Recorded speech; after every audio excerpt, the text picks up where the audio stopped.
8મી April 2026ના દિવસે operation EPIC furry શરૂઆત થયેના લગભગ 36-37 દિવસ પછી ફાઇનલી ઈરાન અને અમેરિકાની વચ્ચે એક સીઝ ફાયર જાહેર થયું છે, જે સીઝ ફાયર 14 દિવસ સુધી ચાલશે, જે 14 દિવસની અંદર અમેરિકાના જે 15 પોઈન્ટ છે અને ઈરાનના જે 10 પોઈન્ટ છે એ બંને ડિસ્કસ થશે, એ બંનેમાં એક નિષ્કર્ષ આવશે અને એના પછી 21મી એપ્રિલ 2026 સુધી નક્કી થશે કે આ યુદ્ધ આગળ ચાલશે કે યુદ્ધ અહીંયા પૂરું થઈ ગયું. પણ આ જે સીઝ ફાયર અનાઉન્સ થયું છે એ સીઝ ફાયર અનાઉન્સમેન્ટમાં ઘણી બધી વસ્તુઓ સમજવાની જરૂરત છે કે સૌથી પહેલા તો આ સીઝ ફાયર થતા પહેલા બીજી કઈ ઘટનાઓ થઈ હતી, આ સીઝ ફાયરની અસર ઇન્ડિયાને શું થશે અને આ સીઝ ફાયર કર્યું એમાં ઈરાન અને અમેરિકા આ બંનેમાંથી ઝૂકવું કોણે પડ્યું, અને એ બધું જ જો તમે જાણવા માંગતા હોય તો ધ્યાનથી સાંભળજો. આજના વિડીયોમાં હું તમને સાચું કહું.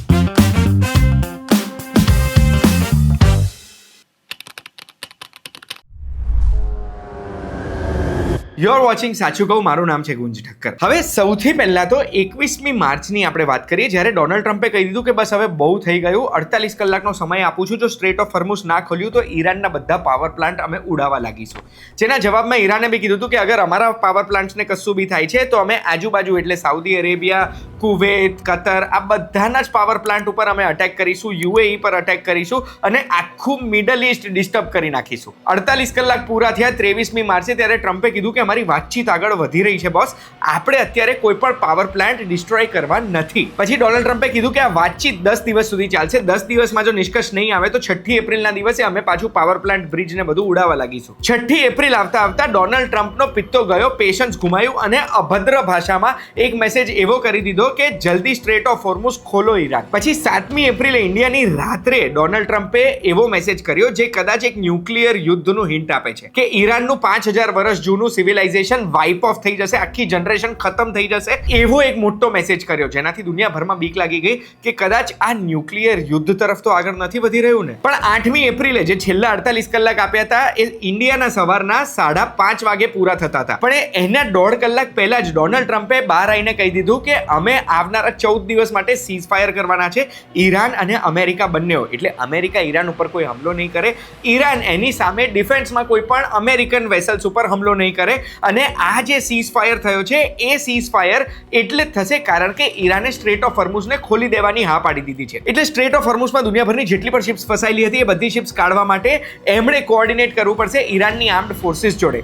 ડોનાલ્ડ ટ્રમ્પે પણ એવું કીધું કે અમેરિકાની ફોર્સિસ પણ ત્યાં સ્ટ્રેટ ઓફ હોર્મુઝ પાસે રહેશે કારણ કે જે ટ્રાફિક જામ થયો છે એ ક્લિયર કરવામાં હેલ્પ કરશે અને આગળ જઈને કોઈ પણ પ્રોબ્લેમ આવે નહીં એના માટે પણ અમેરિકાના ફોર્સિસ ત્યાં જ રહેશે. પણ એક વસ્તુ મેં નોટિસ કરી કે બંને દેશોની જે સ્ટેટમેન્ટ હતી ને એ સ્ટેટમેન્ટમાં પાકિસ્તાનના પીએમ અને આસિમ મુનીર આ બંનેઓને ક્રેડિટ આપ્યું છે કે આ સીઝ ફાયરમાં એમનો મોટો હાથ છે. કારણ કે એવી બધી રિપોર્ટ્સ બહાર આવી રહી છે કે પાકિસ્તાનની કમ્યુનિકેશન ચેનલ ઈરાન સાથે બી ચાલુ હતી, ઈરાનને તો બોર્ડર શેર કરે છે, અને અમેરિકા સાથે પણ ચાલુ હતી કારણ કે અમેરિકાની જોડે તો આજીજી કરવાનું એમને વર્ષોથી ચાલુ જ છે ને. હવે આ મારો ઓપિનિયન છે, પાકિસ્તાને કેમ આટલું આગળ પડીને સીઝ ફાયર કરાવવું પડ્યું જ્યારે પાકિસ્તાનના પોતાનો કોઈ હાલ જ નથી?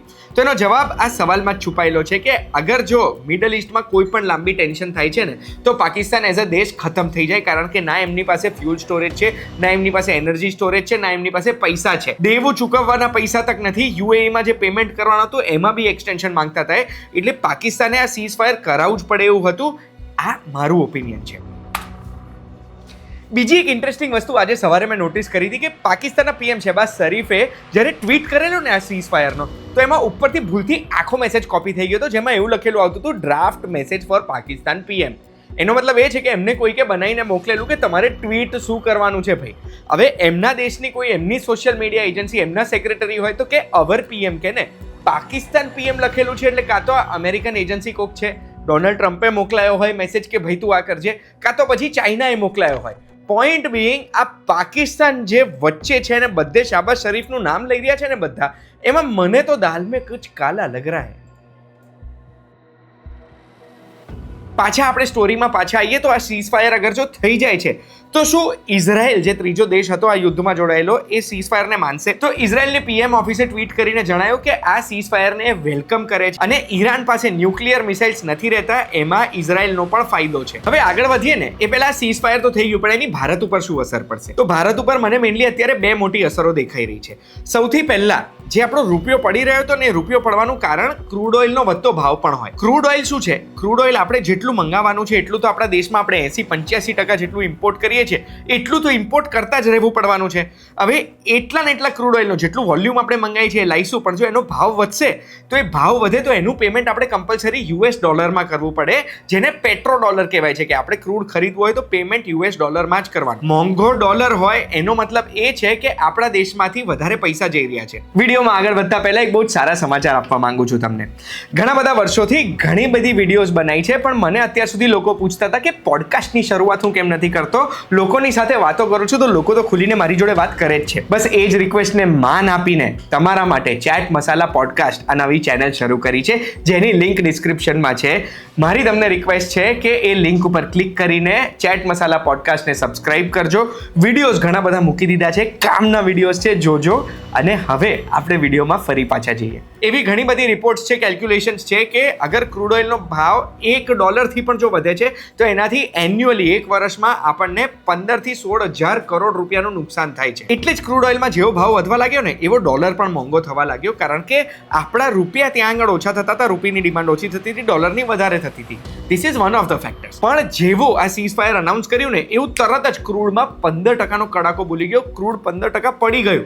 અને એનાથી ફાયદો એ થશે કે આપણો રૂપિયો જે સ્પીડથી ડિમિનિશ થઈ રહ્યો હતો એ કદાચ નહીં થાય ને રૂપિયો પાછો સ્ટ્રોંગ થઈ શકે છે ડોલરની સામે. આ ક્રૂડનો ભાવ કેમ ક્રેશ થયો એ તો તમે સમજી ગયા ને. સ્ટ્રેટ ઓફ હોર્મુઝથી લગભગ દુનિયાભરનું 20% ક્રૂડ ઓઇલ પાસ થાય છે. એટલે જેવું હોર્મુઝ ખુલ્યું એવું તરત જ સ્પેક્યુલેટિવ ડિમાન્ડ એવી થઈ ગઈ કે ભાઈ હવે આપણા બધાને ક્રૂડ મળી રહેશે, એટલે ભાવ પાછા તૂટી ગયા. બીજી અસર આપણા દેશમાં આપણને આપણા દેશની એનર્જી સિક્યોરિટી ઉપર પડશે. આપણે આપણા દેશની લગભગ 50 થી 60% ગેસની રિક્વાયરમેન્ટ્સ એ આ સ્ટ્રેટ ઓફ હોર્મુઝ પાસે આવેલા દેશોમાંથી પૂરી કરતા હતા. એટલે હોર્મુઝ બંધ થઈ ગયો ને ત્યારે આપણને થોડી પ્રોબ્લેમ તો થઈ.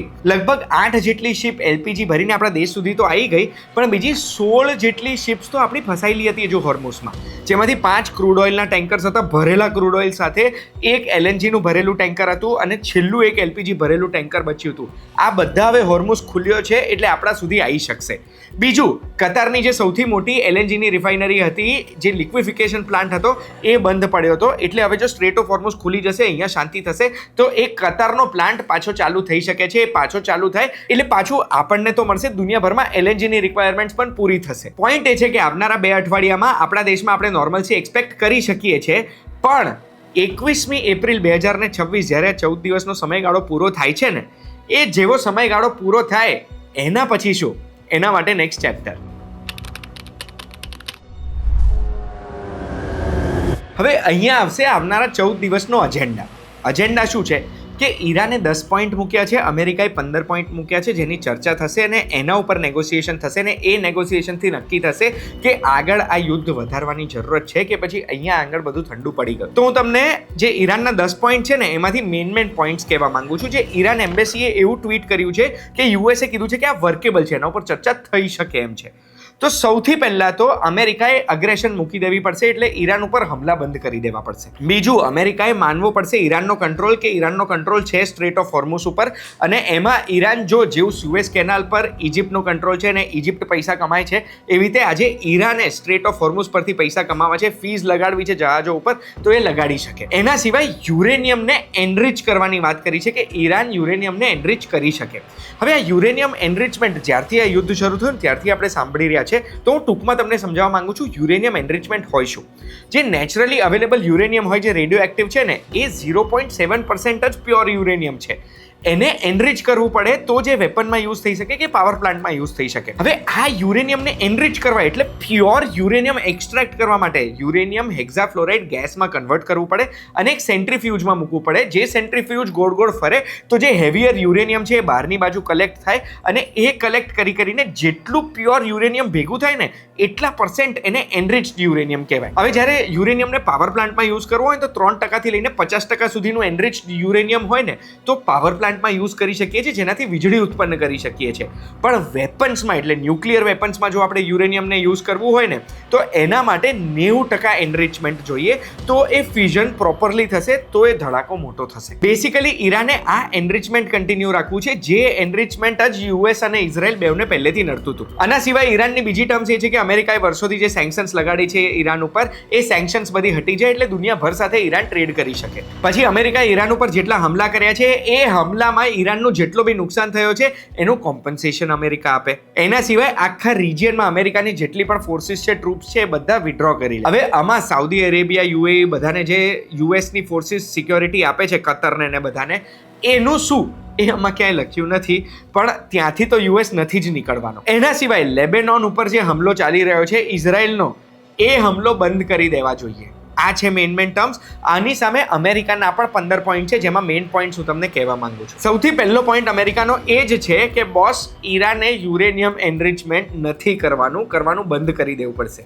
એના સિવાય જે એનરિચ્ડ યુરેનિયમ છે ઈરાન પાસે, જે એવું એક્સપર્ટ્સ અનુમાન લગાડે છે કે 56% એનરિચમેન્ટ સુધી એ લોકો પહોંચી ગયા છે, એ એનરિચ્ડ યુરેનિયમ એ ઈરાનની બહાર બીજે ક્યાંક શિફ્ટ કરી દે. પછી IAEA એટલે ઇન્ટરનેશનલ એટોમિક એનર્જી એસોસિએશન છે, એની નિગરાનીમાં ઈરાનના જેટલા પણ ન્યુક્લિયર ફેસિલિટી છે ને એને ડિસમેન્ટલ કરી દેવાનું. એના સિવાય આખા રિજિયનમાં એટલે લેબેનોનમાં હેઝબોલા છે, પછી ગાઝા પટ્ટીમાં હમાસ છે, એના પછી યમનમાં હુથી છે. આ બધા જે ટેરરિસ્ટ ઓર્ગેનાઇઝેશન, મિલિટન્ટ્સને જે ઈરાન પ્રોક્સી તરીકે યુઝ કરે છે, સપોર્ટ કરે છે, એ ઈરાને બંધ કરી દેવું પડશે. અને ઈરાનનો બેલિસ્ટિક મિસાઇલ પ્રોગ્રામ પણ બંધ કરી દેવો પડશે, કારણ કે અમેરિકાને ભય છે કે હવે ઈરાનનું નેક્સ્ટ બેલિસ્ટિક મિસાઇલ ઈરાનથી ઉડીને અમેરિકા સુધી પહોંચી શકે છે. આ બધા પોઈન્ટ્સ જોતા મને તો મેઇન બે વસ્તુ જ ખટકી રહી છે કે ના ઈરાન બેલિસ્ટિક મિસાઇલ પ્રોગ્રામ બંધ કરશે, ના યુરેનિયમનું એનરિચમેન્ટ બંધ કરશે, ના ન્યુક્લિયર ફેસિલિટીઝને ડિસમેન્ટલ કરશે. એટલે અમેરિકાની આ શરતો ઈરાન માનશે એવું મને લાગતું નથી. એની સામે ઈરાનની પણ ઘણી બધી શરતો છે જે અમેરિકા નથી માનવાનું એ મને લાગે છે. એટલે 14 દિવસ પછી 21મી એપ્રિલ પછી આ પાછી યુદ્ધ કન્ટિન્યુ થશે કે નહીં આગળ જ ખબર પડશે. પણ મુખ્ય સવાલ એ છે કે આ જે 36-37 દિવસ યુદ્ધ ચાલ્યું એમાં જીત્યું કોણ અને અત્યારે ઝૂક્યું કોણ? તો હવે કોણે ઝૂકવું પડ્યું, કોણ જીત્યું, એના માટે હું તમને લોસીસ કહેવા માંગુ છું. ઈરાનની વાત કરીએ પહેલા. ઈરાનમાં તો સૌથી પહેલા જ દિવસે યુદ્ધના આયાતોલા ખમેની, એમના રિલિજિયસ લીડરનો જીવ ગયો હતો એમના પરિવારની સાથે. પછી મિલિટરી અને ઇન્ફ્રાસ્ટ્રક્ચરના પણ પુષ્કળ લોસીસ થયા છે. એટલે 40 માઇન લેયર અને 11 સબમરીન સાથે 130 નેવલ વેસલ કાં તો ડિસ્ટ્રોય થઈ ગયા છે, કાં તો ડૂબી ગયા છે, કાં તો પછી એને કંઈક ને કંઈક રીતનો ડેમેજ થયો છે, જેના લીધે એ યુઝ ના થઈ શકે. 80% જેટલા એર ડિફેન્સ સિસ્ટમો, એર ડિફેન્સના ઇક્વિપમેન્ટ ડિસ્ટ્રોય થઈ ગયા છે. મિસાઇલ્સની ઘણી બધી બેટરીઝ ડિસ્ટ્રોય થઈ ગઈ છે, જેના લીધે મિસાઇલ લોન્ચ કરવાની કેપેસિટી ઈરાનની ઘટી ગઈ છે. ઘણા બધા બ્રિજીસ ડિસ્ટ્રોય થયા છે. પછી સિવિલ અને મિલિટરીમાં કેટલા બધા લોકોએ પોતાના જીવ ગુમાયા છે. નેતન્સની ન્યુક્લિયર એનરિચમેન્ટ ફેસિલિટી હતી એના ઉપર પણ હમલો થયો છે. સ્ટીલ પ્રોડક્શન ફેક્ટરી હતી એના ઉપર પણ હમલો થયો છે. અને આ બધા હમલાના લીધે ઈરાનની ઇકોનોમી 10% શ્રિંક થશે, નાની થશે આવતા વર્ષે, એવું એક્સપર્ટ્સ અનુમાન લગાડે છે. આ બાજુ અમેરિકાની વાત કરીએ. અમેરિકામાં ઓફિશિયલ સ્ટેટમેન્ટ તો નથી, પણ ઘણા બધા મીડિયા રિપોર્ટ્સ મેં સ્ટડી કરીને એનાથી હું તમને આ ટોટલ કહી રહ્યો છું કે 13 થી 15 સર્વિસમેને પોતાનો જીવ ગુમાયો છે. 17 MQ-9 રીપર ડ્રોન પાડી દીધા હતા. પછી 4 F-15 ફાઇટર જેટ પાડી દેવામાં આવ્યા છે. A-10 થંડરબોલ્ટ પ્લેન એક પાડી દેવામાં આવ્યું. E-3 ફ્લાઇંગ સેન્ટ્રી રેડાર જે પ્લેન હતું, જે પ્લેન રેડાર તરીકે કામ કરતું હતું, આવા 5 જ હતા એ રિજિયનમાં, એમાંથી એક પ્લેન પણ ડિસ્ટ્રોય કરી દેવામાં આવ્યું. C-130 જે હમણાં રિસન્ટલી 2 ફોડી દેવામાં આવ્યા. બ્લેક હોક હેલિકોપ્ટર્સ ડિસ્ટ્રોય થઈ ગયા. આ બધું એમને મિલિટરી ઇક્વિપમેન્ટમાં નુકસાન થયું. આર્મ્સ, એમ્યુનિશન, રોકેટ ને એ બધામાં થઈને ટોટલ $4.8 બિલિયન ટોટલ ખર્ચો થયો છે અમેરિકાને આ 36-37 દિવસમાં, એવું એક્સપર્ટ્સ અનુમાન લગાડે છે. એના સિવાય આ સ્ટ્રેટ ઓફ હોર્મુઝ બંધ થયું એના લીધે અમેરિકામાં જે છેલ્લા 4 વર્ષમાં હાઈએસ્ટ ભાવ હતા પેટ્રોલ ડીઝલના, એ હાઈએસ્ટ ભાવ પહોંચી ગયા. અને જે અમેરિકાની પ્લેબુક છે કોઈ બી દેશમાં, એમણે અગર જો કોઈ પણ જાતની સરકારનો તખ્ત પલટ કરવો છે, એ પ્લેબુક જેવી ઘટના અમેરિકામાં થઈ. પહેલા લોકોને ઇકોનોમિકલી હેરાન કરવાના, એ જે પેટ્રોલ ડીઝલના ભાવ વધ્યા ને એટલે લોકો ત્યાં આગળ બૂમો પાડવા લાગ્યા અને લાખો લોકો રોડ ઉપર આવી ગયા એક પ્રોટેસ્ટ કરવા માટે, જે પ્રોટેસ્ટમાં એ કહેતા હતા કે કોઈ કિંગ હોવા ના જોઈએ. એક બાજુ ઈરાનમાં મેસિવ ઇન્ફ્રાસ્ટ્રક્ચર નુકસાન થયું હતું, પણ બીજી બાજુ ઈરાન હજુ આ યુદ્ધ કન્ટિન્યુ કરવા માટે સક્ષમ હતું. એ કહેતું હતું અમને ડિસ્ટ્રોય કરી દેશો ચાલશે, પણ અમેરિકાને આ પરિસ્થિતિમાં અમે લાવવા માંગીએ છીએ. એટલે આ બંને સિચ્યુએશનમાં અત્યારે કોણે ઝૂકવું પડ્યું છે ને, એ મને તમે કહો કમેન્ટમાં. આ વિડીયો અહીંયા સુધી અગર જોયો છે અને જોયા પછી તમે આખો આ સીઝફાયરની ઘટના, એની અસરો ને આ બધું સમજી ગયા હોય ને, તો આવી જ સરળ ભાષામાં સમજણ માટે સાચું કહું જોતા રહેજો. સબસ્ક્રાઇબ બટન હજુ સુધી નથી દબાયું, તમે વિડીયોમાં અહીંયા સુધી પહોંચ્યા છો તો પ્લીઝ દબાઈ દેજો. હજુ તો આગળ જોરદાર વિડીયોઝ આવવાના છે. આપણે ફરી મળીશું.